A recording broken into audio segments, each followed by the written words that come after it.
Hello and welcome back to the channel. It's Mark from PowerSonic and Apprentice 121. Today we are installing another Sigenergy inverter.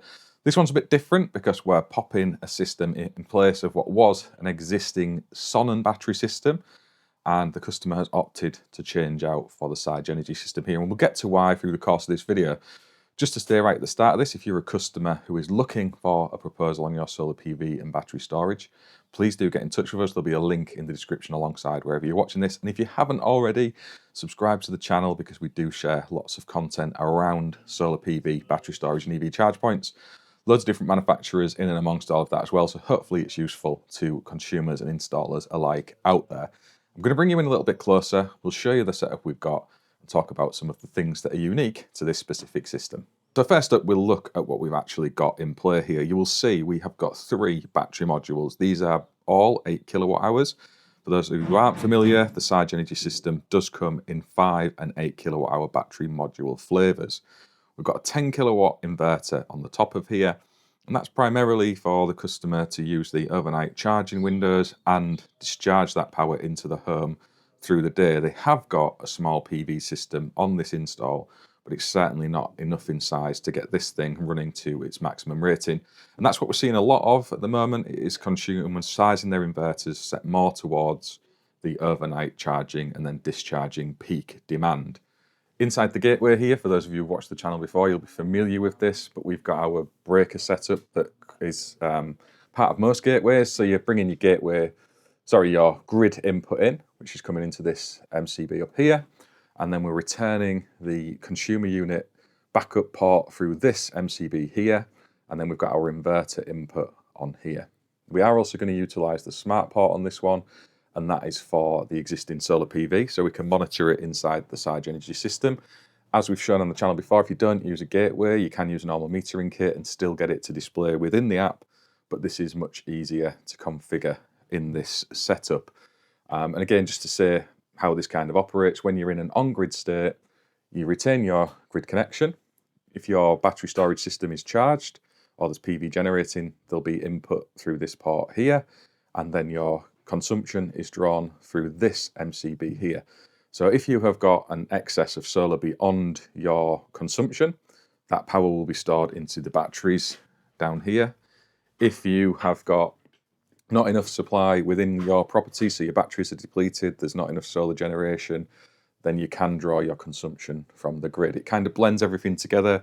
You can use the AI function within the Sigenergy system to really gain the energy markets. There's 3 modes in that presently. One's really aggressive. It does shorten the warranty window a little bit, I believe.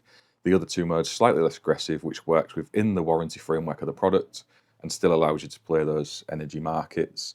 But the primary function of this is kind of your self-sustaining capability. So you can use those lower charge windows overnight, typically 7 pence a unit, to store up the power you need for the day and then utilize that in your installation. If you're lucky enough to have solar alongside it, then obviously any of your generation can be first used by your house loads. If there's any extra after that, it can go into your batteries, and any extra after all of that, when your batteries are full and such, you can export that to the grid. There's different equations in that, depend on how you view your best return on investment, but that's a more complex consideration than just the energy rates. You see you get your schematic diagram on the side here, and that kind of explains more than anything else the neutral earth bond relay. So with these, they have a specific point on here where you can pop an electrode in that when you are off grid, in terms of UK regulations, the neutral and earth must be bonded on these TNS systems, as they are termed when they're behaving off grid, and they would need to have that function provided within the equipment or the gateway, and this happens in the gateway. So essentially when you go off grid, this provides the grounding point for that neutral earth bond relay and also your earthing system whilst off grid. So you can, if you want, just pop your electrode in there and use that off grid. Is what we do is fly lead up a cable to the earth bar.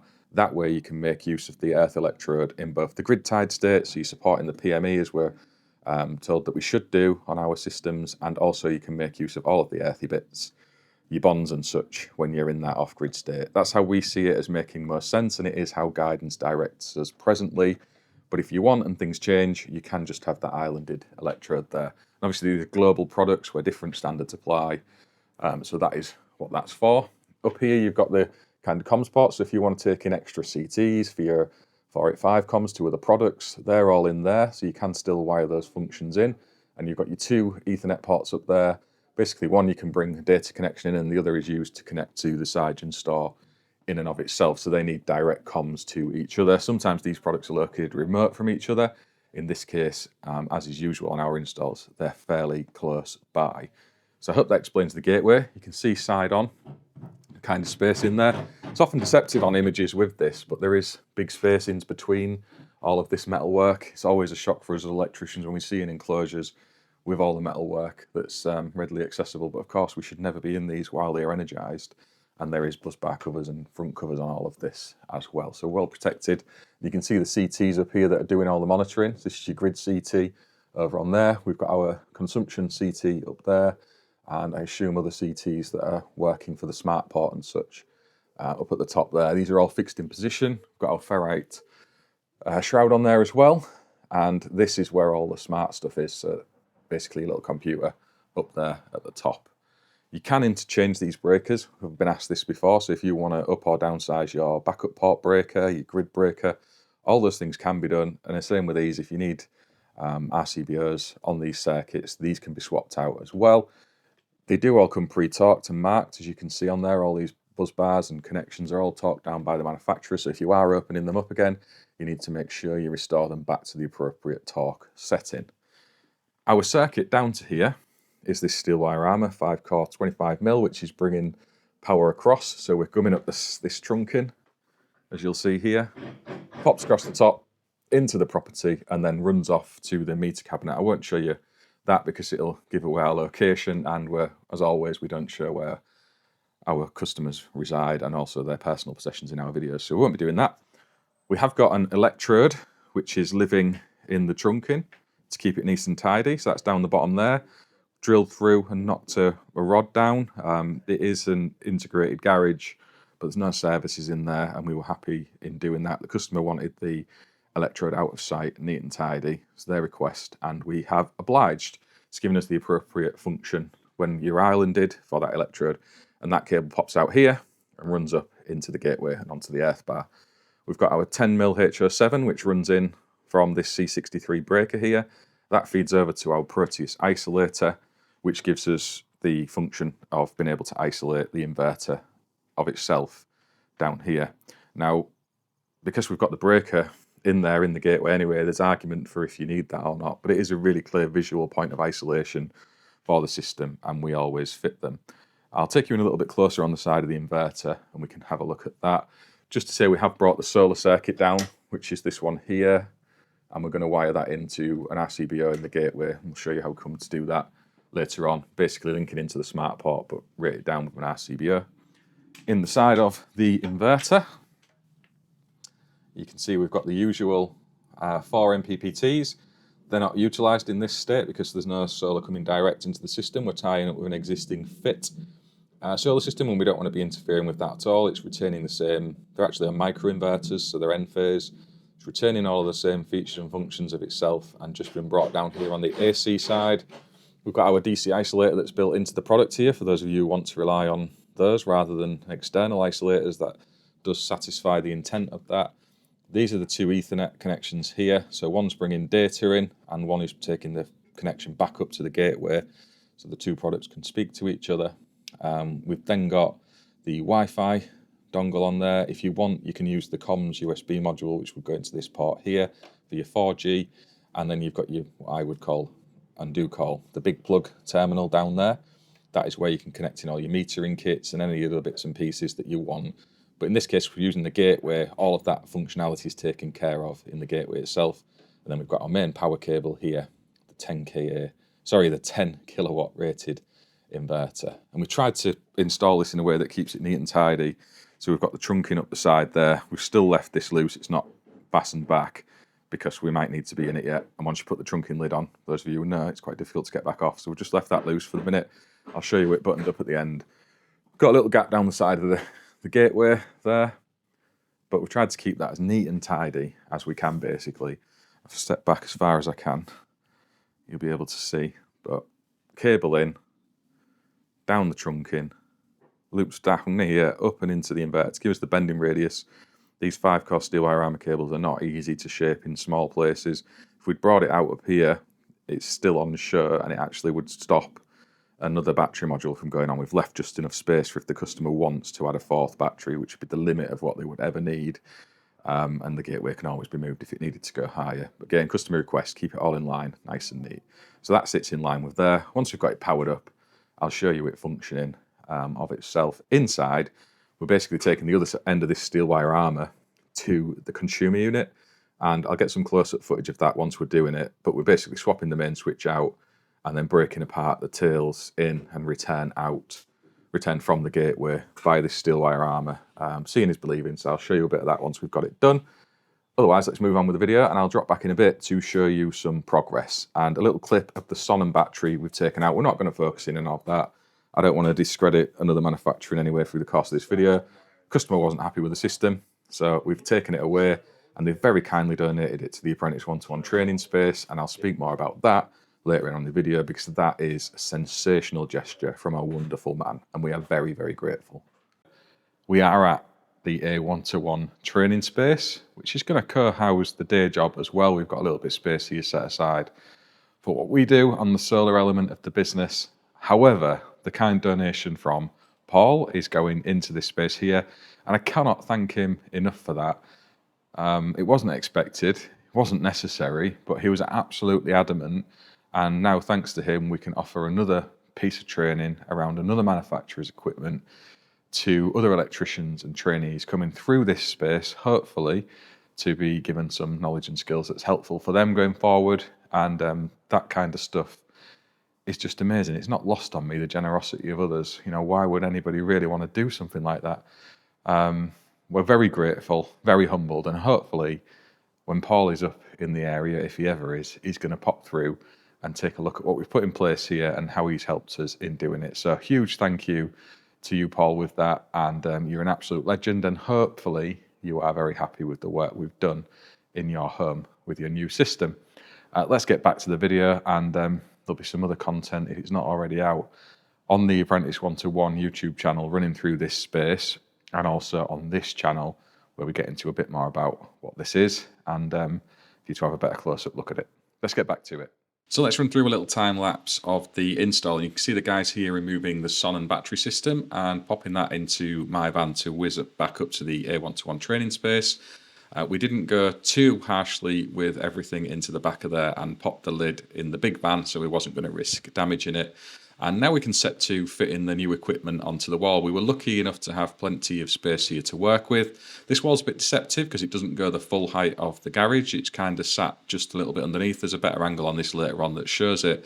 But it's got like a hipped roof into the house, and we're going to make use of that route for the steel wire armor cable. You can see the meter cabs there in the background, and we want to make sure we are able to drop down to the consumer unit, which is living just above the front door of the house that, again, you can see there in the background. But the guys have got these stacked up now, and the bolt together with the little plates on the side, so they're not going to go anywhere. They're fixed to the surface behind and under it, so they're not going to go anywhere at all. And the gateway in this case we're mounting above it because this was the customer's preference.